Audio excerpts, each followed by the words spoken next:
Good morning dear students. Chapter 3 is synthetic fibers and plastics. इस chapter में हम पढ़ेंगे सिंथेटिक फाइबर्स के बारे में जो मैन मेड फाइबर्स होते हैं। नेक्स्ट हम देखेंगे प्लास्टिक्स और उनके टाइप्स, और लास्ट में प्लास्टिक्स और उनके जो हार्मफुल इफ़ेक्ट्स हैं उनके बारे में। Let us start. हम जानते हैं जो हमारे क्लोथ्स हैं वो किससे मिलकर बने हुए हैं? फाइबर्स से। फाइबर्स यानी कि जो रेशे होते हैं। नाउ इन फाइबर्स का यूज़ किया जाता है यान बनाने में। यान यानी कि जो धागा होता है वो बनाने में, और उससे फिर क्लोथ्स बनते हैं। नाउ फाइबर्स जो हैं वो मेनली दो टाइप के हो सकते हैं, natural fibres and synthetic fibres. ऐसे फाइबर्स जो कि प्लांट और एनिमल से ऑब्टेन होते हैं उन्हें हम नेचुरल फाइबर्स कहते हैं, जैसे कि सिल्क है, कॉटन है। और वहीं दूसरी ओर जो फैक्ट्रीज़ में केमिकल से बनाए जाते हैं उन्हें हम सिंथेटिक फाइबर्स कहते हैं, लाइक नायलॉन या और रेयॉन।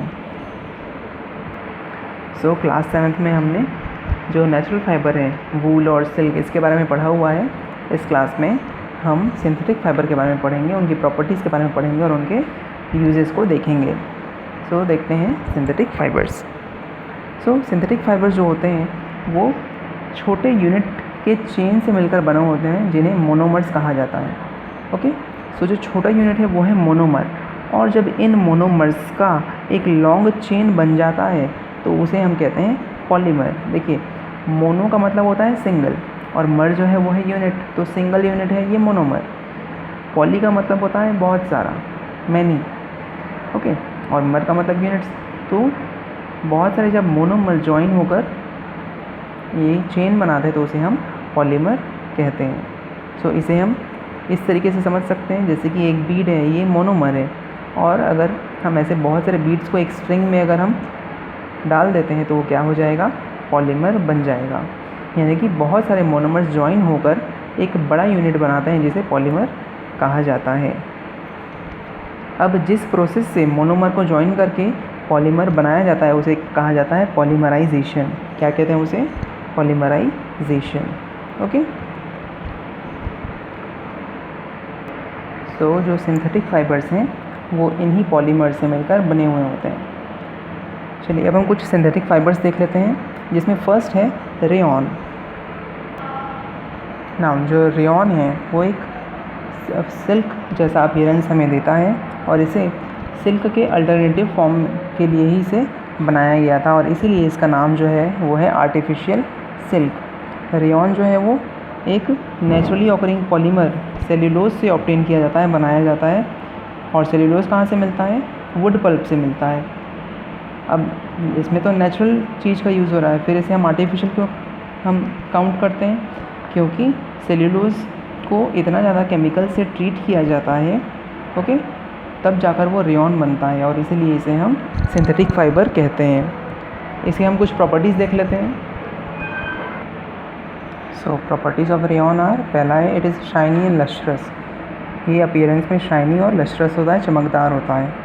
सेकेंड, ये गुड एब्जॉर्बर ऑफ मॉइस्चर है, और इसीलिए स्वेट एब्जॉर्ब कर सकता है, और इसीलिए हम इसे वियर कर सकते हैं समर में भी। It is cool to wear. फिर टच में भी ये सॉफ्ट और सिल्की होता है, यानी इसमें सिल्क की सभी प्रॉपर्टीज़ हैं।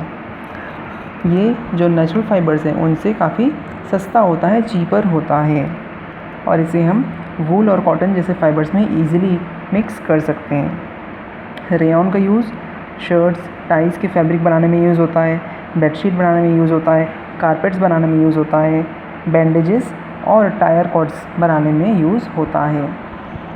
ओके, नाउ हमारा सेकंड जो आर्टिफिशियल फाइबर है वो है नायलॉन। जो नायलॉन था वो सबसे पहला फुल्ली सिंथेटिक फाइबर था। इसे 1930 में American scientist Wallace H Carothers ने बनाया था। Okay, let us see some properties of nylon. First, it is a shiny appearance. इसका अपीयरेंस कैसा होता है? शाइनी होता है।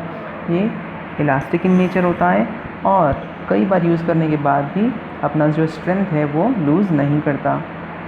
ये लाइट इन वेट, स्ट्रॉन्ग और ड्यूरेबल होता है, लंबे समय तक हम इसे यूज़ कर सकते हैं। इसे हम आसानी से वॉश कर सकते हैं। ये बहुत कम वाटर एब्जॉर्ब करता है और जल्दी ड्राई हो जाता है। ओके, ये रिंगल रेजिस्टेंस है। ओके, और इसलिए इसको आयरन करने की ज़रूरत नहीं होती है, और इसमें जो इंसेक्ट्स हैं, मॉथ्स हैं, वो इसको अटैक नहीं करते हैं। सो ये सभी इसकी प्रॉपर्टीज़ हैं। सो नायलॉन किस में बनाने में यूज़ होता है? It is used in making track suits, rain quotes, stockings, curtains, bedsheets, fishing nets, tooth brushes, parachutes, ropes, tyres, badminton and tennis rackets, machine parts. Okay, now third one is polyester. So polyester, इसमें भी आप poly word देख पा रहे हैं। सो हमने पहले भी देखा था पॉली का मतलब क्या होता है? मैनी। सो बहुत सारे ईस्टर। अब ये ईस्टर क्या है? ये छोटे यूनिट्स हैं, है ना, यानी ईस्टर इसमें मोनोमर है, इससे बना है पॉलिएस्टर। पॉलिएस्टर के एग्जांपल्स हैं टेरिलीन और डेक्रॉन। पॉलिएस्टर बनाने के लिए जो रॉ मटेरियल होता है वो पेट्रोलियम रिफाइनरीज से आता है। ओके, पॉलिएस्टर जो है वो ऑलमोस्ट सिमिलर टू नायलॉन होता है। इसकी कुछ प्रॉपर्टीज़ हम देखते हैं।